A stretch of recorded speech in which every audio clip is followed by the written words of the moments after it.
Je vous remercie, Monsieur le Président. Monsieur le Président, Messieurs les ministres, mes chers collègues.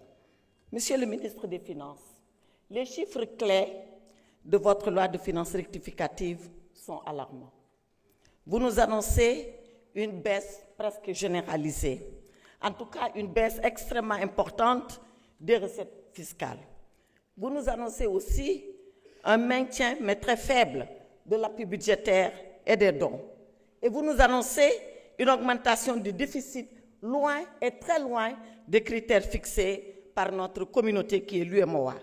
Et dans tout ça, vous recherchez 1141 milliards de francs CFA entre la LFI et la LFR.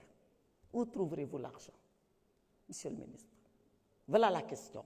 Parce que les solutions que vous nous proposez pour trouver l'argent ne sont pas des solutions fiables. Et je suis désolée de vous le dire. Parce que qu'est-ce que vous nous annoncez? Pour trouver cet argent, vous dites oui, on va recourir à compresser les dépenses. D'accord? Rationalisons les dépenses, compressons-les. Mais quand vous nous annoncez que c'est seulement pour un taux de 0,5% que vous avez fait d'effort de décroître les dépenses sur le budget général, alors vous êtes loin de retrouver 1000 et quelques milliards. Vous nous dites oui, on va mobiliser les ressources. D'accord? Mobilisons les ressources, mais que vous nous dites, qu'est-ce que vous nous dites pour mobiliser les ressources? On va élargir l'assiette fiscale et on va augmenter la pression fiscale de 20%. Alors, Monsieur le ministre, dans ce document de LFR, vous nous parlez d'élargir cette pression fiscale à 20% en 2025. Dans le document que vous avez sur l'orientation budgétaire, vous dites que vous atteindrez ce taux de 20% de pression fiscale en 2029. Vous êtes un ministre des Finances qui a un vrai problème de chiffres. Je vous l'avais dit la dernière fois. Entre encore le taux de croissance que vous nous annonciez, non, le déficit budgétaire que vous nous annonciez à 3% en 2025 et à 3% en 2029 dans le plan Sénégal, le plan national de développement du Sénégal. Mais Monsieur le ministre, il faut revoir ces chiffres-là. Vous ne pouvez pas nous dire que la pression fiscale, elle va être de 20% en 2025 et annoncée dans le document qui suit, elle sera de 20% en 2029. Mettez cela en phase. C'est pour ça qu'on ne peut pas croire à ce que vous nous dites. Et toujours dans le sens de trouver des solutions, vous nous parlez de gestion prudente de la dette. Mon honorable collègue Djimo Souaré a dit tout à l'heure que sur la dette, nous devons avoir une position nationale. Nous devons avoir une position nationale tout en nous disant la vérité. Et cette vérité-là, vous l'avez, Monsieur le ministre. Quand Abdou Mbow est venu ici à ce pupitre, vous avez une réaction presque de politique pour quelqu'un qui n'en fait pas, même si on vous encourage à le faire.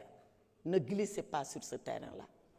Ne glissez pas sur ce terrain. Et vous l'avez dit vous-même, qu'ici au Sénégal, la tradition républicaine, c'est que les ministres des Finances en général, ceux-là qui s'occupent de finances en général, ne font pas de politique.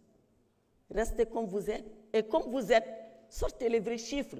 Il y a fini qu'on dembe, il y a fini tay. Voilà l'autre d'un cas faté. Il y a fini qu'on dembe. Quand on parle de ces chiffres-là, de notre temps, yow yaa fi nekkoon te yaa fi ne tey kon boog li xew yow xam nga ko li xew yow kenn du la ko nettali li xew yow kenn du ñu naan la dafa ñuul te fekk dafa weex. Moi je ne nie pas qu'on s'est endetté. Je ne le nie pas parce que je suis comme cela, parce que je sais que les États marchent comme ça. Qui ne s'endette pas? Ayons les vrais chiffres, disons-nous la vérité, mettons-nous d'accord sur ce qu'il faut pour faire avancer le Sénégal et sortons de ces querelles stériles et puériles qui ne nous ramènent à nulle part. Alors, je reviens sur la gestion prudente de la dette. Quand on voit la frénésie avec laquelle vous empruntez, on doit nous mettre d'accord sur quoi être prudent.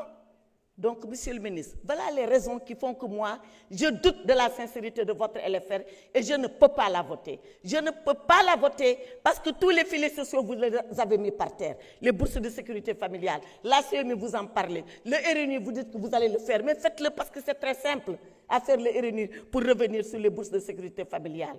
Pensez aux syndicats, pensez au Front social, il est en ébullition, y compris vos propres collègues des impôts et domaines. Monsieur le ministre, faites ce que vous avez à faire et n'écoutez pas les oiseaux de mauvais augure.